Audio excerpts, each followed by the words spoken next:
Jennifer e Photos parecia mais um casal de filme de romance. Ele era um belo marido grego, ela uma esposa rica, eles tinham uma mansão e 5 filhos lindos. Porém, no interior daquela família, nada é o que parece.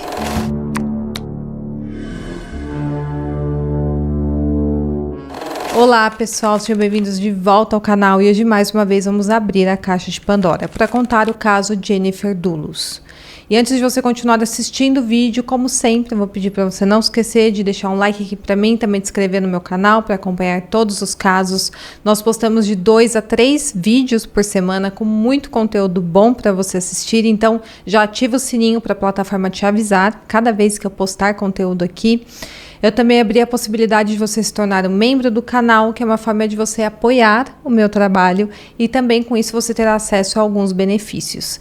Então clica no primeiro link da descrição e se torne um membro. Eu também faço conteúdos exclusivos para a rede social de fotos e lá tem um contato mais direto com vocês. O arroba estará aqui na tela, me siga e me manda uma mensagem. Então é isso, fique comigo até o final do vídeo e bora para o caso de hoje.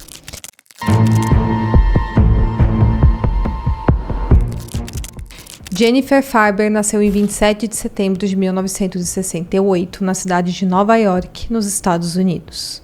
Ela tinha uma irmã mais velha chamada Melissa, e ela sempre foi uma pessoa extremamente inteligente. Além disso, ela vinha de uma família muito rica de Nova York. O seu pai, o Hilliard Farber, era um empresário de sucesso, e os tios da Jennifer eram fundadores da Kate Spade, uma marca muito conhecida de moda. Então, tanto a Jennifer quanto a Melissa cresceram na alta sociedade, tendo uma vida muito boa financeiramente falando. A Jennifer se formou na Universidade de Brown em 1990 e mais tarde ela fez um mestrado em redação pela New York University. E foi durante seu tempo em Brown que ela conheceu um homem chamado Photos Dulos. Na época, eles não se tornaram muito próximos, eles apenas se conheciam e sabiam um da existência do outro. A Jennifer, depois da faculdade, se tornou uma escritora e dramaturga. Apesar de ser de uma família rica de Nova York, ela sempre foi considerada uma pessoa muito humilde em seu modo de ser. Ela era aquela pessoa bem pé no chão, tinha bastante ética no seu trabalho, ela era também uma moça muito tímida. Já o Photos era um campeão internacional de esqui aquático. Ele nasceu na Turquia e cresceu em Atenas, na Grécia. Em 1986, aos 19 anos, ele se mudou para os Estados Unidos. E lá, tanto ele quanto a Jennifer eram estudantes da Universidade de Brown quando se conheceram, ele sendo um ano mais velho que ela. Ele também se formou em Brown em 1989 e depois ele conseguiu um MBA em Finanças pela Universidade de Columbia. Como eu falei, apesar de terem se conhecido ali na faculdade, aparentemente o interesse romântico entre o Photos e a Jennifer só aconteceu anos mais tarde. Antes disso, em junho do ano 2000, o Photos se casou com uma moça chamada Hilary Vanessa. Porém, esse casamento durou apenas 4 anos. E durante esses anos, ele fundou a Ford Group, que era uma empresa de desenvolvimento imobiliário com sede em Connecticut, especializada em construção e vendas de casas de luxo. E enquanto ele ainda estava casado, e já fazia 17 anos que ele havia conhecido a Jennifer, porém eles não tinham mais qualquer contato, o Photos e a Jennifer se encontraram casualmente no aeroporto de Aspen. Eles se reconheceram e foram conversar um com o outro, e depois disso eles trocaram contato e começaram a trocar e-mails. Eles passaram a se comunicar diariamente e não demorou muito para o Photos se divorciar da Hilary. E por incrível que pareça, muito rápido, um mês depois, ele se casou com a Jennifer em Manhattan. Tudo isso aconteceu em 2004, quando a Jennifer tinha já seus 36 anos e ela já estava querendo formar a sua família e ter filhos. E ela viu no Photos a pessoa perfeita para isso. Ele era extrovertido, muito comprometido com seu trabalho, um homem aventureiro, e tudo isso atraiu a Jennifer de alguma forma. Depois de casados, eles se mudaram para Farmington, em Connecticut, e logo eles tiveram 5 filhos, e entre esses 5, sendo 2 gêmeos. Todos receberam nomes de santos gregos, e os meninos se chamavam Petrus, Teodoro e Constantino, e as 2 filhas se chamavam Cristiane e Cleópatra Noeli. A Jennifer foi muito feliz nessa época, porque ela amava ser mãe e ela realmente se divertia muito com seus filhos. Ela cantava para eles, ela brincava, ria, ela nunca levantava a voz para brigar com eles, então ela era uma mãe muito, muito boa, muito amorosa. E nessa época também ela trabalhava de casa. Ela era uma escritora de um site de notícias e também tinha seu próprio blog, onde ela falava ali sobre o seu cotidiano sendo mãe de 5 filhos. E eles moravam em uma casa que o Photos tinha construído, que na verdade não era apenas uma casa, era uma mansão imensa. Tinha 6 quartos, biblioteca, piscina e tudo que você pode imaginar. Então era realmente uma casa muito grande, muito linda, e eles realmente tinham todos os luxos que o dinheiro poderia proporcionar. Porém, apesar da vida financeira estável, apesar dos 5 filhos lindos e saudáveis, ao contrário do que parecia, o casamento deles não ia nada bem. A verdade é que a Jennifer e o Photos eram completamente opostos. Como eu falei, ele era um homem aventureiro. Ela gostava de ter uma vida pacata. Ele era esportista, ela era escritora. Então parecia, até para as pessoas que conheciam eles e viam de fora, que eles realmente não tinham nada a ver um com o outro. Ainda assim, eles se casaram, formaram uma linda família, porém, infelizmente, isso não impediu que os problemas acontecessem. Em uma postagem de 2012 em seu blog, a Jennifer mencionou os problemas que ela estava enfrentando em seu casamento. Ela escreveu que gostaria de ser uma pessoa forte e que o confronto não a assustasse tanto. Obviamente, ela estava falando das constantes brigas que ela estava tendo com Photos. A babá das crianças, chamada Lauren, que é uma peça importante nesse caso, diz que um dia estava com as crianças no quarto ali da mansão, quando uma discussão entre o casal começou a acontecer. E ela falou que de repente a Jennifer entrou correndo no quarto, super assustada, e fechou a porta. Enquanto isso, Photos vinha atrás, gritando e tentando entrar no quarto. E a Jennifer ficou segurando a porta com seu próprio corpo, e ele realmente ficou tentando empurrar a porta para entrar no quarto. E a Lauren fala que a Jennifer ficou muito assustada com essa atitude. E como eu falei, o Photos era extremamente focado em uma vida saudável e também em esportes. E essa fixação que ele tinha em relação a isso, ele acabou passando para os filhos. Na verdade, ele passou a cobrar os filhos a ficar em forma e a ser saudável assim como ele era. Ele cobrava também que as crianças praticassem esportes, que comessem saudável, e essa cobrança era tamanha que acabou afetando até o psicológico dos filhos. Enquanto isso, a Jennifer continuava sendo uma mãe amorosa e muito compreensiva. E claro que o ambiente familiar sem o Photos era muito melhor. Em 2016, ele ficava ausente até 10 dias por mês. Ele ficava viajando para participar ali de competições de esqui aquático. Conforme eu falei, essas viagens que ele fazia e essas ausências eram até boas para a família, porque ele não era uma pessoa muito agradável de ter por perto. E aí, em uma dessas viagens que ele fez para Miami, ele acabou conhecendo uma mulher chamada Michelle Troconos. Ela era uma mãe, era solteira e ela tinha vindo da Venezuela. E ela era exatamente o tipo de mulher que o Photos gostava. Ela andava a cavalo, fazia reportagens para a ESPN na América do Sul sobre esqui na neve. E ainda mais que isso, ela também praticava esqui aquático. E ela era bem competitiva. E logo quando eles se conheceram, o Photos se apaixonou por ela e eles começaram a ter um caso. E não demorou muito para que a Jennifer desconfiasse que ela estava sendo traída. E ela acabou descobrindo muito rápido através de trocas de e-mail e também por recibos de pagamento. Ela descobriu que o marido havia estendido uma viagem que tinha feito para Utah e ele estava acompanhado da Michelle e de um casal de amigos. E por incrível que pareça, quando ela confrontou o marido, ele assumiu que realmente ele estava tendo um caso. Diante disso, não tinha mais o porquê da Jennifer continuar com aquele casamento, que definitivamente não estava dando certo. Porém, ela tinha medo do Photos. Ela tinha medo do que ele faria caso ela pedisse um divórcio.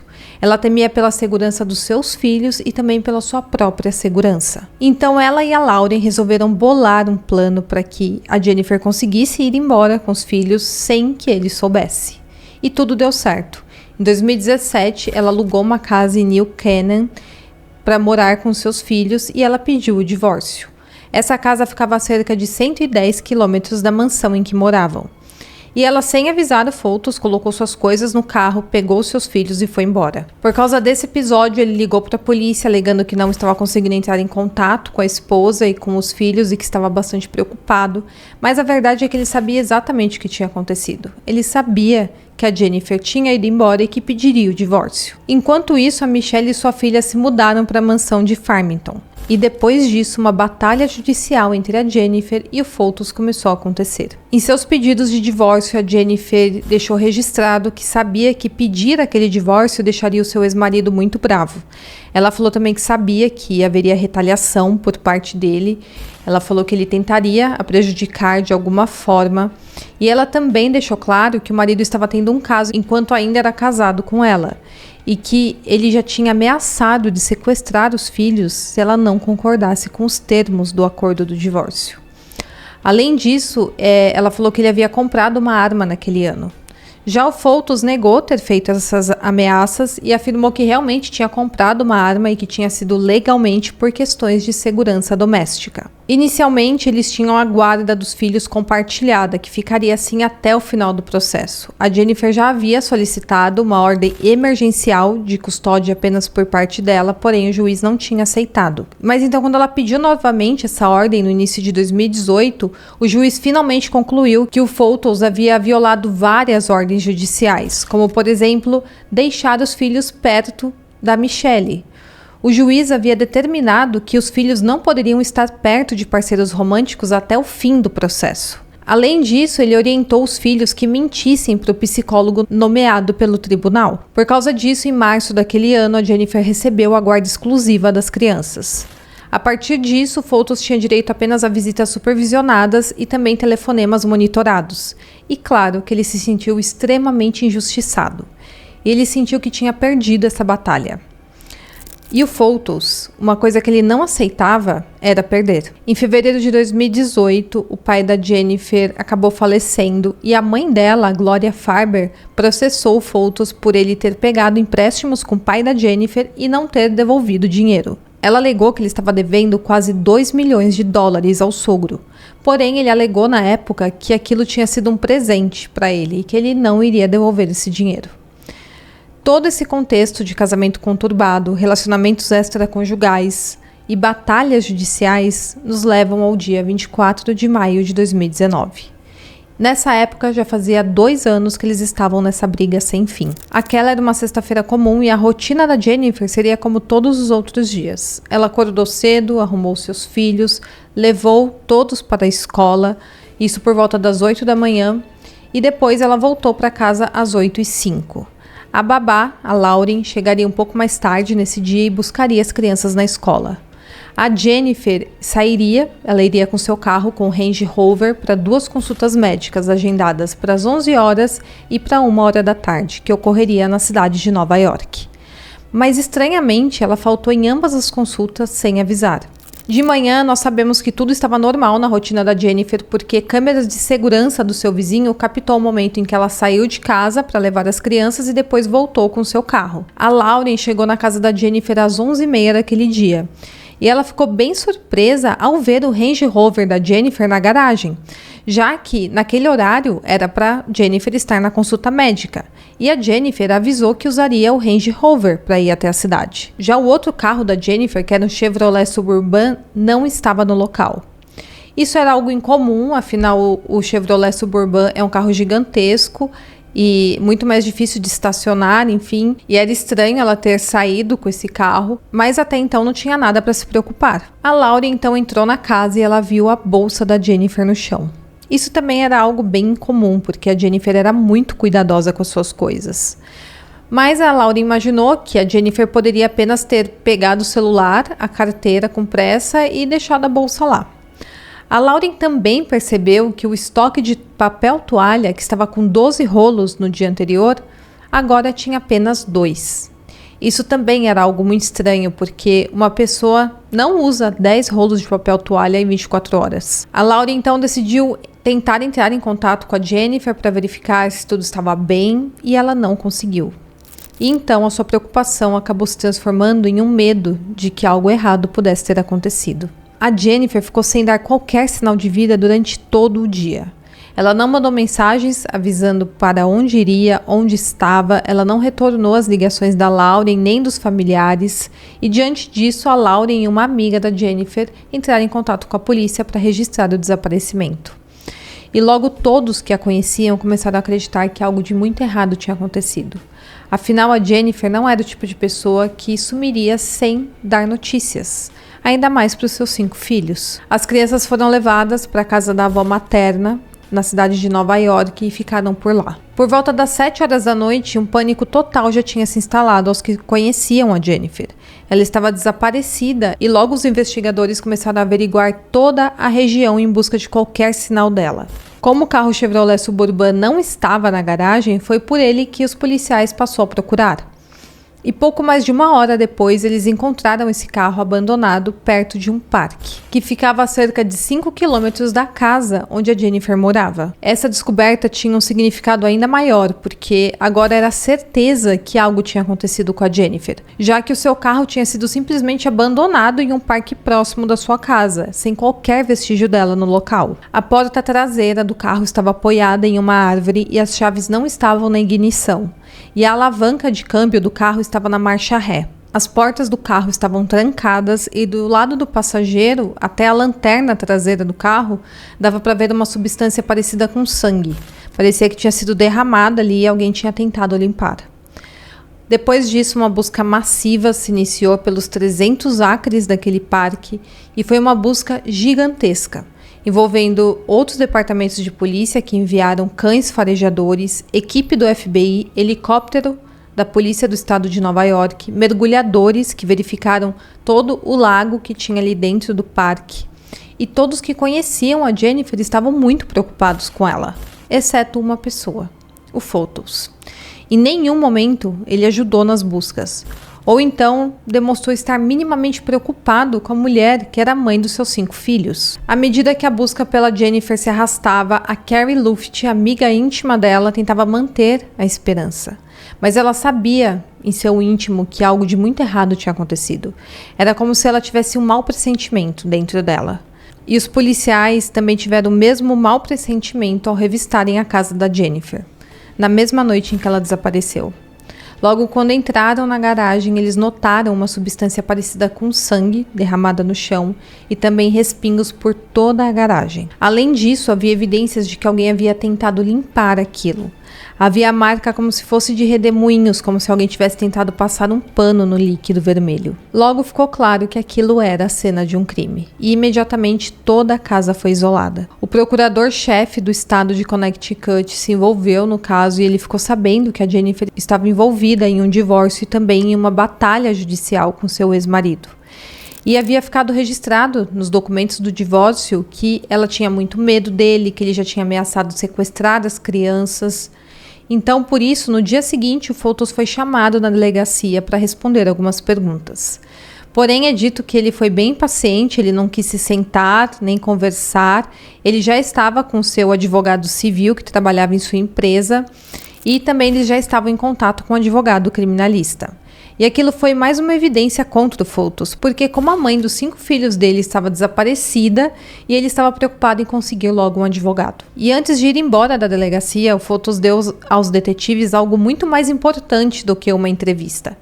O detetive viu em cima da mesa um celular e perguntou se era do Photos, e ele disse que sim. O delegado então pegou o celular e o Photos exigiu que ele devolvesse, mas o detetive falou que conseguiria de qualquer forma com o mandado. E realmente eles conseguiram um mandado de busca e conseguiram vasculhar todos os dados daquele telefone celular. E os investigadores conseguiram rastrear através do celular dele o que ele tinha feito na noite de 24 de maio, por volta das 7 horas da noite.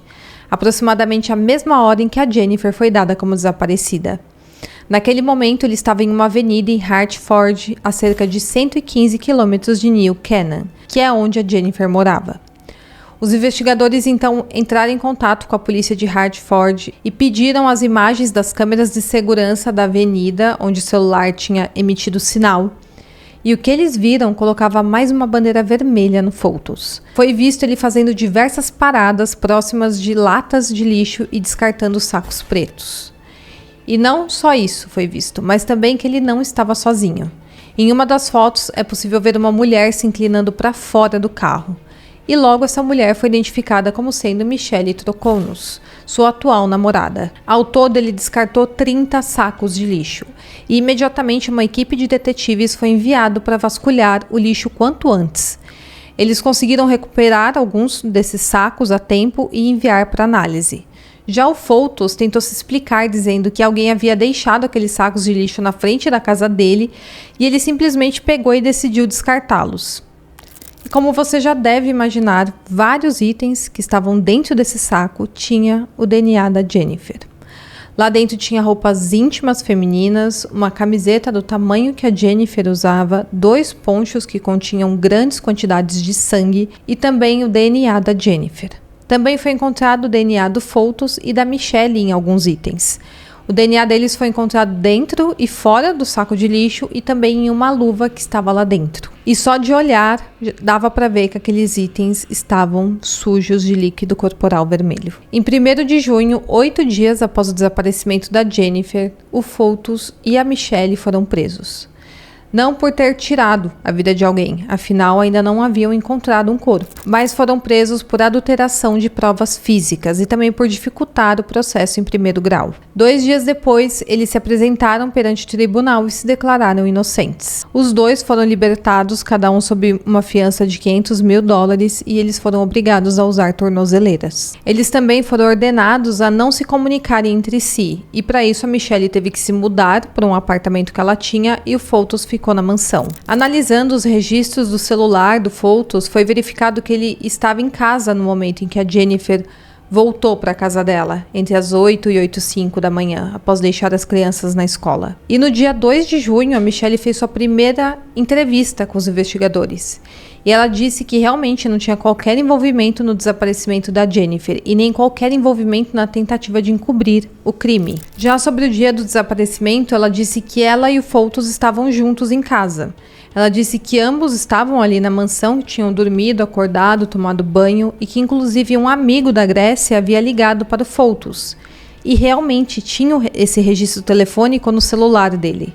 Com isso, eles tinham um álibi. E ambos contaram exatamente a mesma versão sobre aquela manhã. Mas enquanto eles ainda estavam presos, 10 dias depois do desaparecimento da Jennifer, os policiais revistaram a mansão do casal com mandado, em busca de qualquer nova evidência. E no lixo da mansão eles encontraram uma prova muito importante. Eles encontraram alguns papéis contendo o roteiro da manhã dos fatos. E aquele parecia mais o roteiro do álibi que eles contariam para a polícia, para que eles decorassem e não errassem nada. Mas estranhamente a viagem para Hartford que eles fizeram naquele dia não estava naquele roteiro. E quando questionada, a Michelle disse que seu advogado é quem havia orientado que ela fizesse esse roteiro para quando ela fosse interrogada pela polícia. Porém, se fosse apenas um roteiro para que ela não esquecesse do seu dia, por que ela não colocou a viagem para Hartford, quando eles supostamente estavam descartando evidências de um crime? E claro que, com base em diversas imagens de câmera de segurança que os investigadores tiveram acesso, eles conseguiram montar a verdadeira linha do tempo desse caso, que eu vou contar agora para vocês. E essa linha do tempo provava que o Foulkes não tinha estado na sua mansão aquela manhã, como eles estavam alegando. Começando ali pelas primeiras horas do dia 24 de maio, o dia que a Jennifer desapareceu, imagens de segurança mostravam um carro estilo caminhonete vermelha saindo de uma casa vazia que o Foulkes havia reformado recentemente para colocar à venda. O carro pegou a rota 4 aproximadamente às 5h30 da manhã. Essa caminhonete foi vista 2h30 depois em New Canaan, onde a Jennifer morava. O Foulkes era quem estava dirigindo esse carro e foi comprovado que o carro era dele. E foi visto também em uma das fotos que ele estava levando uma bicicleta na traseira do seu carro. Ele então estacionou esse carro e fez os últimos 5 quilômetros até a casa da Jennifer pedalando a sua bicicleta. Ele fez esse trajeto de bicicleta para uma estrada secundária e ele esperou que ela deixasse as crianças na escola e voltasse para casa. Depois que ela voltou para casa, ela entra na sua garagem e foi lá que tudo aconteceu. Ela deixa as crianças na escola, volta para sua casa, entra na garagem e é lá que tudo acontece. E enquanto o Foulkes fazia o seu trabalho sujo, a Michelle ficou na casa deles elaborando um álibi. Inclusive, ela atendeu aquela ligação que o amigo da Grécia fez ao Foulkes e depois alegou para a polícia que quem tinha atendido era o Foulkes.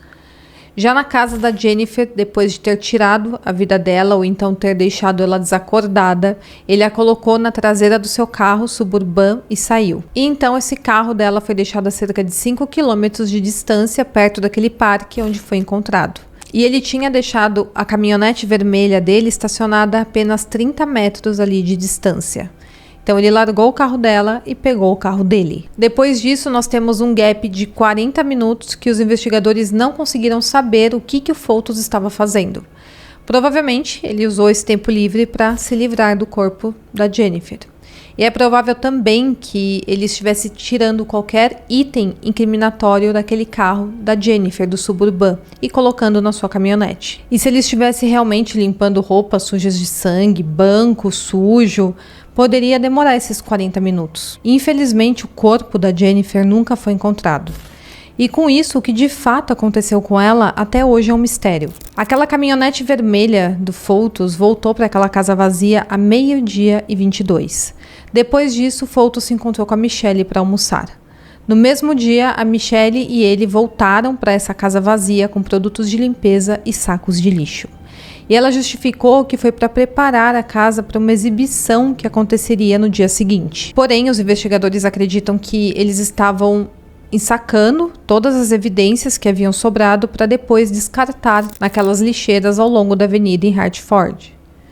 Os investigadores conseguiram câmeras que mostravam o carro da Michelle indo e voltando na direção da mansão do Foulkes, e eles acreditavam que naquele dia, no dia dos fatos, ela estava queimando provas. Outras imagens foi possível visualizar a chaminé da mansão saindo fumaça. A Michelle foi interrogada pelos investigadores novamente e confrontada com todas essas evidências. Dessa vez ela mudou sua versão dos fatos. Dessa vez ela falou que não tinha certeza se ela tinha visto o Foulkes naquela manhã na casa e que talvez só tinha visto ele depois da 1h. Sobre a ligação que supostamente o Foulkes tinha atendido do seu amigo da Grécia, ela admitiu que ela quem havia atendido. Afinal, ela realmente admitiu que ele não estava em casa e o celular dele comprovadamente estava na mansão. E também os investigadores sabem, através de uma mensagem encontrada nesse celular, que o Foulkes pediu um dia antes para que o amigo ligasse naquele horário, exatamente para estabelecer um álibi, o que comprova também que todo esse crime foi pensado e arquitetado. Os investigadores não tinham mais dúvidas de que o Foulkes era o responsável por esse crime, porém eles ainda queriam saber exatamente qual tinha sido a participação da Michelle nisso tudo. E por incrível que pareça, para o horário do crime, na parte da manhã, ela tinha um álibi comprovado, porque ela tinha passado algumas horas com 2 amigos. E também ela tinha um recibo que comprovava que ela tinha ido ao mercado. Então não tinha como ela realmente estar diretamente envolvida no momento do crime. Mas claro que ela estava completamente envolvida de outras formas, como por exemplo no planejamento, na criação do álibi e com a ajuda para descartar as evidências. Ela tentou dizer que apenas acompanhou o marido naqueles afazeres, mas que ela não fazia ideia do que ela estava fazendo e nem que ele tinha tirado a vida da Jennifer. Ela também falou que não sabia que ele estava descartando evidências naqueles sacos de lixo em Hartford, e foi nessa versão que os advogados de defesa da Michelle se apoiaram, de que ela não sabia de nada e que ela estava apenas acompanhando o namorado dela. Um mês após o desaparecimento da Jennifer, o advogado do Foulkes veio a público declarar que a Jennifer provavelmente tinha tirado a própria vida para tentar culpar o ex-marido.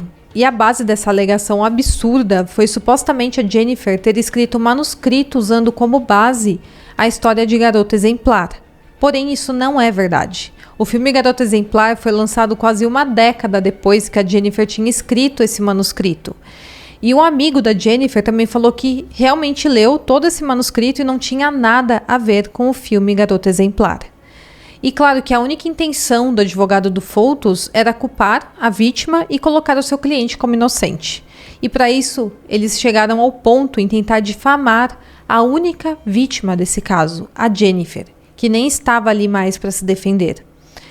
Depois disso, a Michelle se voltou contra o Foulkes. e ela pediu que o juiz registrasse uma ordem que impedia o Foltos de entrar em contato com ela. Já o Foltos, por incrível que pareça, ele não se escondia. Toda a imprensa estava noticiando esse caso, eles já eram rostos conhecidos e ele chegou a dar uma entrevista para a NBC em Nova York alegando sua inocência. Em setembro de 2019, o Foltos foi preso novamente e dessa vez com uma acusação adicional de adulteração de provas. Foi definida novamente uma fiança de $500 mil que ele pagou e foi libertado. Um dia depois, a Michelle foi acusada e presa pelo mesmo crime. Dessa vez, ela recebeu uma fiança de $100 mil, que ela também pagou e foi liberada. E finalmente, em janeiro de 2020, o Foltos foi acusado de homicídio e de sequestro e foi preso. A Michelle também foi presa e dessa vez prenderam também um homem chamado Kent, que era amigo e ex-advogado do Foltos, que incrivelmente estava na mansão na manhã em que a Jennifer desapareceu. Ambos foram acusados também de conspiração para cometer o crime. Inicialmente, o Kent disse que estava na casa do casal naquela manhã para uma reunião com o Foltos sobre a empresa do Foltos. Depois ele disse que acabou não acontecendo essa reunião e depois ele mudou sua versão dizendo que teve a reunião sobre a empresa, mas o Foltos não apareceu. Obviamente as versões dele estavam muito confusas e os policiais começaram a suspeitar dele. E no fim os investigadores acreditam que o Kent não estava por um acaso na mansão do casal naquele dia, e sim porque ele sabia que o crime ocorreria. E ele estava ajudando a criar um álibi. Foi estabelecida uma fiança de $2 milhões para Michelle e uma de $6 milhões para o Foltos, e eles pagaram. E se você acha que esse caso não poderia ficar pior, você está enganado. No dia 28 de janeiro de 2020, o Foltos não apareceu para uma audiência de fiança que estava marcada, e os policiais foram até a casa dele após sua nova namorada chamar a polícia. E lá, eles se depararam com algo terrível. Eles encontraram o Foltos inconsciente dentro do seu carro na garagem. Ele havia instalado um tubo flexível do escapamento do seu carro e tinha colocado para dentro do carro tentando tirar a própria vida. Ele ainda estava vivo quando os socorristas chegaram, mas ele estava desacordado. E 2 dias depois, no hospital, ele foi declarado sem vida. E algo bem interessante é que foi encontrado ao lado dele, no carro, um bilhete de despedida. E lá ele escreveu que não tirou a própria vida por ter tirado a vida da sua ex-esposa, mas sim pela dor de estar sendo acusado. Ele também escreveu que a Michelle e o Kent não tinham nada a ver com o desaparecimento da Jennifer. Então o Foltos, mesmo no seu bilhete de despedida, sabendo que tiraria a própria vida, ele não assumiu o seu crime.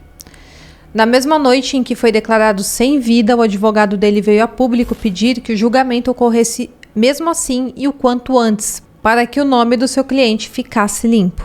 Mas claro que a promotoria não estava fazendo uma acusação sem provas. Tinha inúmeras evidências de que o Foltos havia cometido aquele crime. No fim, esse julgamento nunca aconteceu, obviamente, e o caso foi arquivado. Já o julgamento da Michelle começou em 11 de janeiro de 2024. E ela estava enfrentando um total de 6 acusações.